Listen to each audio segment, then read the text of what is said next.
Smart digital. बच्चों यहाँ पे अल्टरनेटिव करंट का कुछ क्वेश्चन जो कि प्रीवियस ईयर में आए हुए हैं उसको मैं डिस्कस कर रहा हूँ, आप लोग इसको देखिए। फर्स्ट क्वेश्चन है कि alternating EMF E equal to 110√2 sin 100t volt is applied to a capacitor of 2 microfarad. The RMS value of current in the circuit in milliampere is. So we know that circuit कैसा है, capacitive है। तो XC equal to question number 1, so XC equal to कितना हो जाएगा, this equal to 1/ωc। इसकी value निकालेंगे तो 1/ω, ओमेगा इक्वल टू कितना, this is 100। So this is 100 into C की वैल्यू कितनी है, 2 माइक्रोफैराड, 2 इंटू 10⁻⁶।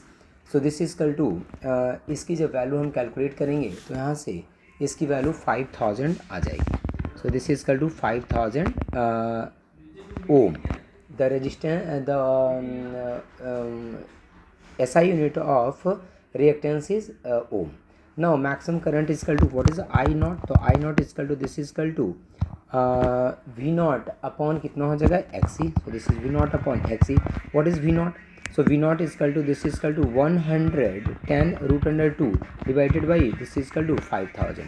जब इसको आप कैलकुलेट करोगे तो यहाँ से ये आपका मैक्सिमम करंट आ जाएगा।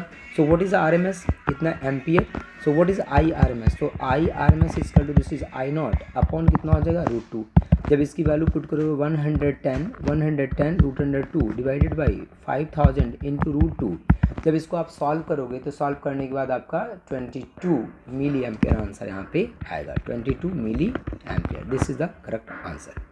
नाउ क्वेश्चन नंबर 2, यहाँ पे देखो करंट गिवन है, RMS वैल्यू आपसे पूछा है, ठीक है। तो I इक्वल टू है 6 प्लस √56 साइन 100πt प्लस π/3, और आपसे पूछ रहा है कि what is the RMS current, RMS current कितना हो जाएगा। तो हम लोग जानते हैं क्वेश्चन नंबर 2 को अगर देखें तो IRMS जो होता है this is equal to IRMS equal to root under this is equal to integration of I² dt and divided by this is I² dt divided by total time. So this is dt, ठीक है। सो अगर हम IRMS यहाँ से निकालें, so this is IRMS equal to root under this is equal to 6 का square, this is equal to 6 का square and plus this is equal to root under यहाँ पे कितना 56। So this is equal to 56 का whole square root under 56 का whole square divided by 2। जब इसको आप सॉल्व करोगे तो IRMS इक्वल टू जो वैल्यू आएगा यहाँ पे this IRMS and IRMS equal to यहाँ पे कितना आ जाएगा, दिस इक्वल टू 8 एम्पियर आपका आंसर आएगा। This is the correct answer. Now next question देखिए, the current flowing through an AC circuit is given by I equal to 5 sin 120πt ampere. How long will the current take to reach the peak starting from 0, ठीक है। सो इस current में अगर इस question में अगर हम देखें तो इस क्वेश्चन में कह रहा है कि omega equal to this equal to कितना, दिस इज 125 गिवन है आपको, omega equal to. So T equal to कितना, this is 2π upon omega. T equal to कितना होता है, 2π अपॉन ओमेगा होता है।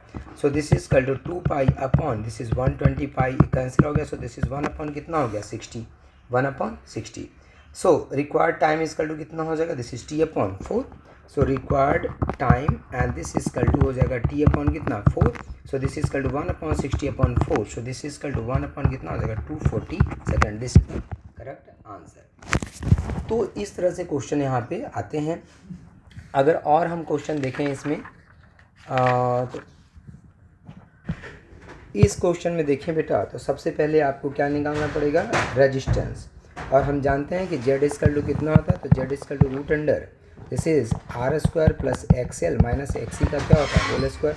यहाँ से Z निकल जाएगा, जब Z निकल जाएगा तो IRMS इक्वल टू कितना होता है, this is IRMS equal to VRMS divided by Z।